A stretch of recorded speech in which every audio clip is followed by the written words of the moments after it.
6 years. How do I know that? Just guess.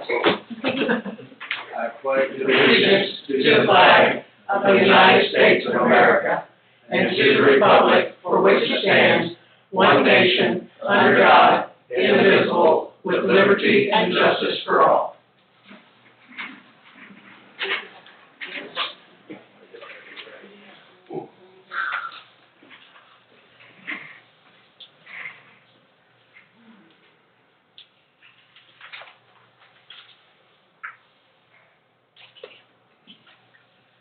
All right, Mayor Luma, Here. Fox, Here. Ball, Here. Hudson, Here. Nichols, here, Miller, Here. Walsey. Here. Minutes of the previous meeting were, and special meeting minutes were read and approved. So approved. Fiscal officer report. We have, $1,529,109.80 in all the funds, and in the general fund, we have $344,485.30. Bills were read. A motion was made by. So moved. Seconded by. Second. Paying Bob? bills is read. Sorry. That's all right. Fox, Yes. Ball, yes, Hudson, Yes. Nichols, yes, Miller, Yes. Walsey. Yes. Yes. Any committee reports? Yeah, utility committee met on July 11th, called order 501, the President Miller Hudson, administrative vendor and fiscal officer Montgomery, Burns unable to attend. You'll see there, Aaron presented several different things, basically revolving around possible upgrades for our existing utility employees. I'm sure he will highlight most of that here later in his report, but everything that Aaron presented to us we felt was appropriate and necessary. We will look at that in greater depth at a later time, and then we adjourned at 5:40. Any other reports? The Building, Grounds, and Property Maintenance Committee, thank you for the notes, had their meeting on July 10th, and we talked about properties, and Todd Nance came and addressed the committee, and I'm glad he did, and I wish other people would as well. There were questions about his property and how soon he could do something about it. We did make mention that there might be help for people who need to do property maintenance, if they would just talk to us and we could find out if that's a possibility. I think Walty and Nichols were there on Sunday to help him get stuff done and taken over to the trash day that we had. Chief Mata gave an update on Carrot Street property, stated that the property will be finalized later this month, and the intention is to remove the trailer and maintain the garage, which is turned into a house. No updates on zoning. The committee is waiting for the solicitor for a few things. Chief Mata stated that no new letters were sent regarding tall grass property maintenance enforcement. Since our solicitor's here, we're waiting to be able to continue sending out letters. Ms. Dinkler was looking at our due process and how we have it, and wanted to ensure that it was appropriate and correct. So I don't know how you and the mayor have prioritized the work that we're going to be doing, but those are things that obviously tall grass is tall grass right now, so. Yeah, and so I think the idea is that we'll have a kind of organizational meeting here shortly to kind of discuss and prioritize projects.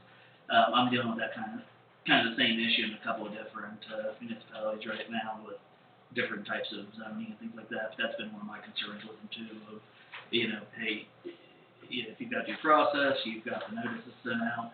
If it hits the prosecutor's office, or if it, if we have to assess it, are we handing them something, or are we proceeding with something that we can actually enforce? Yes, that's our main concern. And what kind of meeting will that be? Will it be the entire, or just building, or? Well, so primarily I think I talked with Aaron very preliminarily, Thank you. back, but, so, I think we're waiting for the police chief to return, that way we can, Daniel and I had talked that once Nathan's back from his trips and whatnot, he's got everything that Lynette was working on. He's going to prioritize it in his eyes, then he'll bring it back, we'll all sit down with Rodney and kind of look at it and see. He may not know certain things that we want on the forefront, like the tall grass and things like that, and then we'll work together prioritizing them, and then work down that list, start checking the box off stuff. And further know what our, ability is legally. and the way I've been approaching it for the most part is taking like any of the matters that I'm aware of, talk about, but basically putting them into a spreadsheet format and, building the notes as I'm aware of them, and then we kind of just sit down and go through, it's like, here's what I know about, and let's fill in the gaps, or let's go, where does this fall in your priority list and things like that, and, that kind of gets us on the same page, and also gives me a chance if you say, hey, this matter is a low priority for us, and I'll look at it and go, well, it should be a high priority. That gets us a chance to kind of just get on the same page. And, Sure, and we just jump in. So, I did make mention that we, make sure the appropriations for the next year may be able to, budget in some of that financial, litigation money.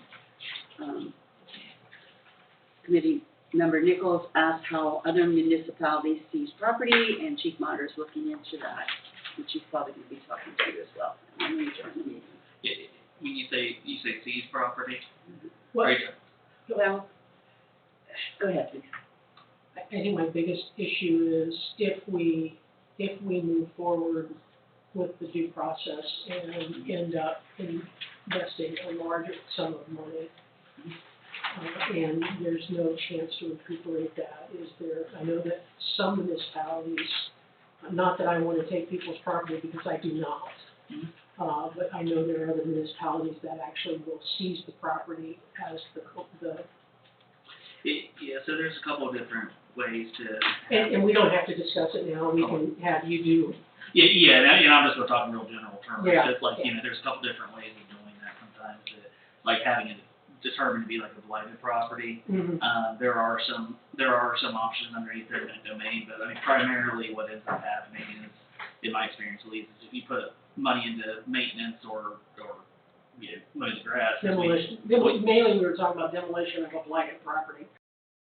Yeah, and that kind of falls under, several different ways to skin the proverbial cat there, but, a lot of it is either you declare it to be blighted, you may be able to take it back as a municipality, or you assess the cost of it into taxes, and then you recover at whether you either pay it in the tax bill or it eventually goes to a tax foreclosure. Or it may trigger like a due on sale clause in the mortgage or something that triggers a repayment. So there's some different options. We really want to know more in depth, but Yeah. that will come. I'm done. Any other committees? All right, police report, you should have that in front of you, Nathan with that. You can ask him next month, any questions you have. And the village administrator report. We had AMP in again this last month. We have them scheduled every month, at least one day, working around their schedule with their trainings that they are doing with AMP and Columbus. So we went ahead and scheduled the rest of the year out. The only month was going to be August that they were fully booked. They had a couple of bigger projects, but every other month we'll have them here at least one, if not 2 days. And I did get a hold of EJP on the electric meters. He has not heard anything on the new electric meters, but he said he was going to start making some phone calls to other avenues of, he's getting the same answer from the same people. He's going to start making different arrangements and talking to different folks. So that's pretty much all that on the electric, water, and sewer. Got a couple phone calls out to plumbers on the remainder of the meters that we have to be installed. Just waiting to hear back from them. The one plumber properties and said that he might not even be able to do them, so this might be ones that we actually dig and put meter pits in and put the meter outside. So we'll just have to see how many they can do and then do the pits as the last resort. Can we put in new pits, or do we have to have a plumber? No, we can do that. Yeah, so if If the plumber decides it needs a new pit, we will do that, or you will have the plumber do If it. the plumber says that he can't get to the meter under the crawl space, that's where necessarily they're having issues. We, the village would put the meter in ourselves, the meter pit in, yep. And how does that work with the homeowner, just my curiosity? We would get a hold of them, let them know that. I mean, like, are you gonna have to extend something? No, we would basically dig a hole over the line that's, their service line currently, Okay, and then we can let them know when this is all gonna happen, because they'll be out of service for a little bit.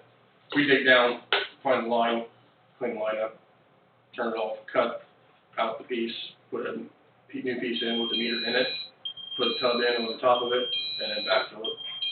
it's a lot better. Yeah. And it comes with a cost, that's But why. I'm just wondering, you know, if the homeowner is going to be liable. No. It sounds like we are gonna be Yep, we, fighting the butt. yep. Just as an FYI, the village, my understanding is, and Aaron, correct me if I'm wrong, the village is responsible for the line to the inlet of the meter, and then once it goes, the pipe connects to the outlet, from that connection on becomes the property owners to the house. No. So that's the division line, am I correct, Aaron?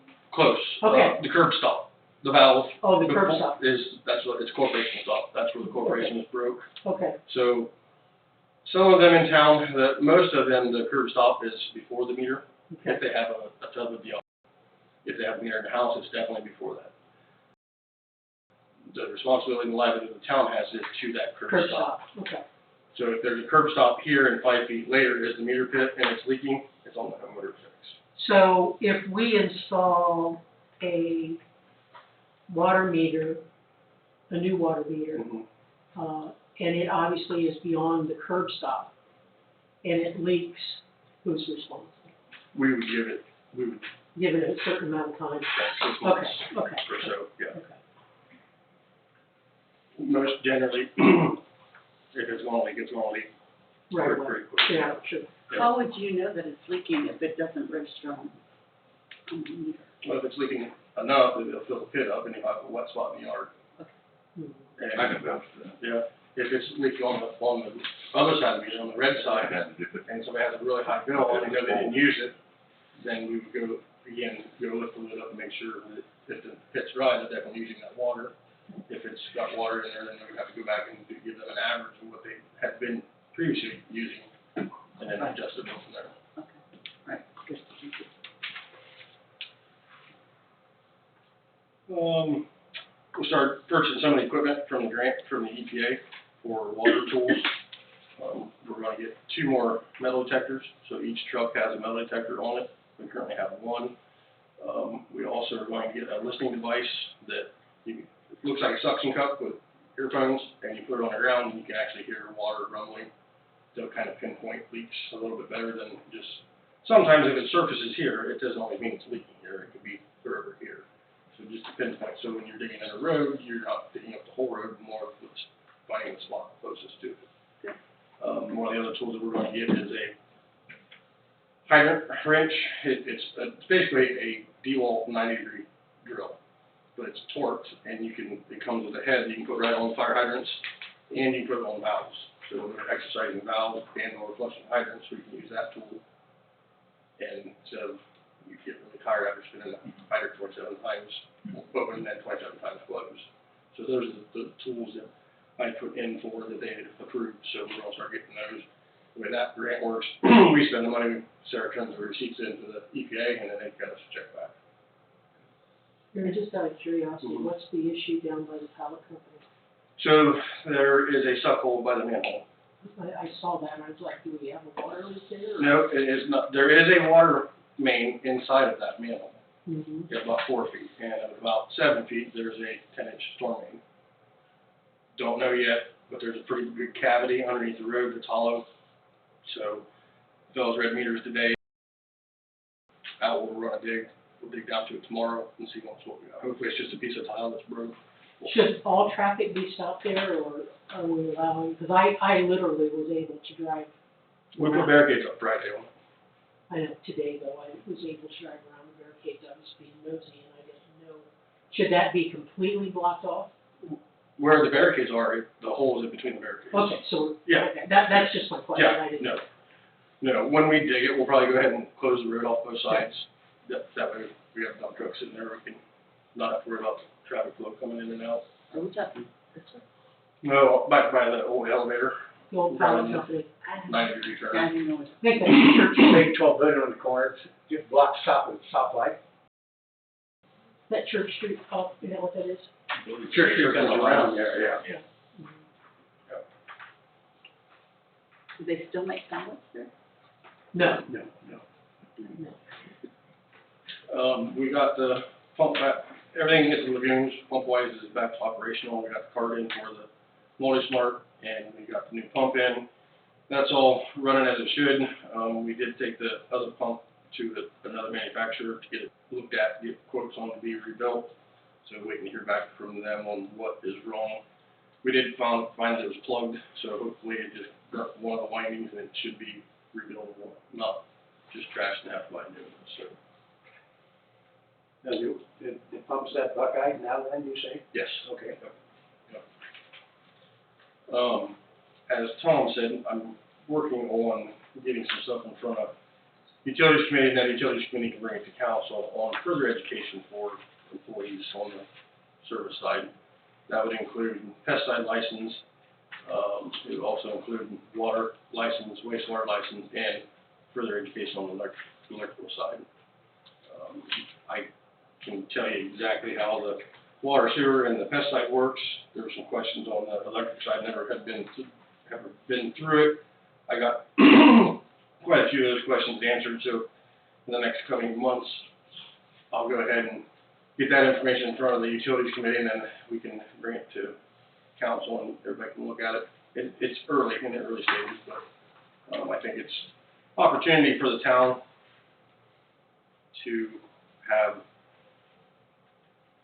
other folks that are licensed. Aaron, we had talked previously, and I know that we're working, I believe, with Mr. Bay's company, I'm not sure about the employee handbooks and stuff. We, in previous discussions about licensure and all of those things, have talked about better delineation of what a Class A employee was required, Class B. Are you going to do that as part of this? I think we'll build this first and then marry that into the handbook. I would say we need to do it, it doesn't matter how, but you need to have it all at the same time, because otherwise you're not going to have your pay structured correctly. If that's how you were planning on doing it, I'm not sure. Well, as far as the pay structure, it would be so much per license or per binder or book. And I can talk to you later about Yeah. that.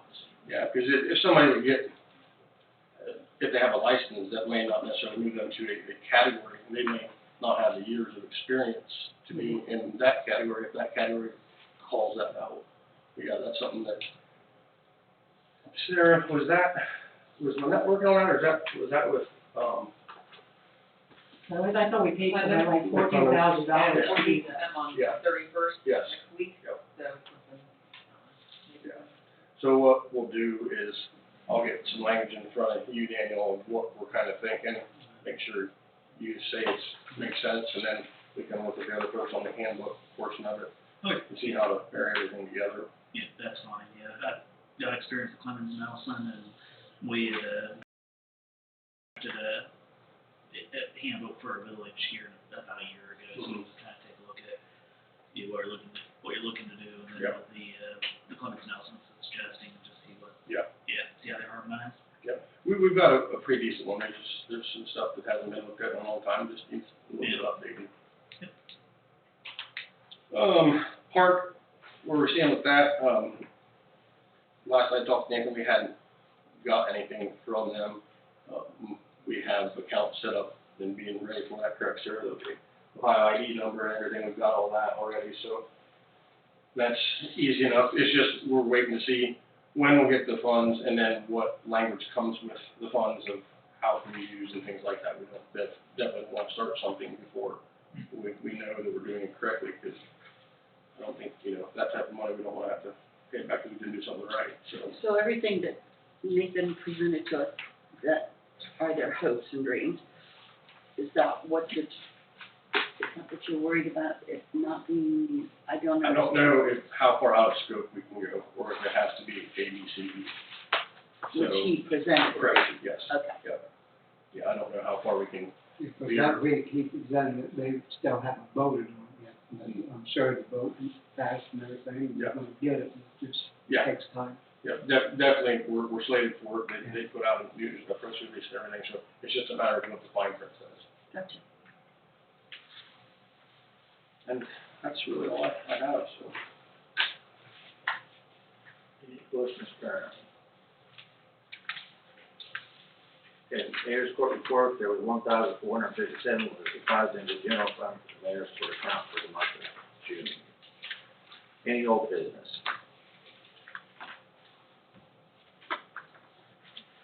Any new business? All right, solicitor, you got anything you want to say? At this point, I don't have anything to report. However, I'm more than happy to answer any questions you have about, me, my firm, experience, anything like that. So I'm, more than happy to answer anything you got. Is your firm stance the same stance that Ms. Winkler had, in that you will not be here at every council meeting? So I generally leave that up to the client, and that was going to be something that I wanted to discuss with you. I currently do not have any municipalities that have me attend every council meeting. My general stance on that is that most of the time when I do attend meetings like that, there's not very many questions asked, and it ends up being it's just not a good use of your money primarily. You know, I certainly have other things I could be doing, and you know, if you're not getting value out of your money, I don't think you should be paying for me to be here. But having said that, I'll attend as much as little when on demand, on request, whenever you want me to. So I'm not 100% sure how far it is from where I am. It's approximately 45 minutes from Urbana, and I just wanted to know what your. Oh, no, yeah. I'm good with you not being here if we don't need you. Okay, yeah, and honestly, you get better answers from me if there's something that you foresee coming up, then I'm happy to come. And if you tell me what it is beforehand, I'm happy to look into it. And but you know, if questions just arise, to be honest, you get better answers from me if they're kind of given to me in a format where I can look at it, think about it, do any research I need to, and give you something that's not off the top of my head. So. And we've been running everything as far as ordinances and resolutions, things like that, through that. What the? Resolutions and ordinances that we have come up, we will always send them over to Lynette. Yeah. You look over and make sure. Yeah, I would request any ordinances or anything like that I don't necessarily have to draft them, but I would like to at least look at them, because kind of the conversation we had earlier, I can litigate, and I've been a litigation attorney plenty, but at my core, I'm a transactional attorney, and so my goal is to prevent problems, not to solve them. Yeah, I think one of the problems and issues, as I'm sure Aaron has shared with you in the past, we have resolutions that probably should have been ordinances, and we have ordinances that probably should have been resolutions, and sometimes that's a tough call, and certainly having you review those prior to us voting on them, and I know our staff knows a lot, but it's a tough call to make that. Sometimes it's helpful to have your input as our solicitor on that. Yep, and you would not be the only municipality I ran across that has issues with that, because every single one does, and to be honest, people ask me sometimes if it's an ordinance or resolution, and sometimes you go, it's an ordinance. Why? Because an ordinance can work for a resolution, but a resolution can't work for an ordinance. We need to know the definition better. Yeah, because it's a gray area sometimes. It's a tough call. Anything else? Okay, get a motion to adjourn. So moved. Second? Second. Fox, Yep. Paul, Yes, we- Hudson, Yes. Nichols, Yes. Miller, Yes. Walsey. Yes. Last meeting.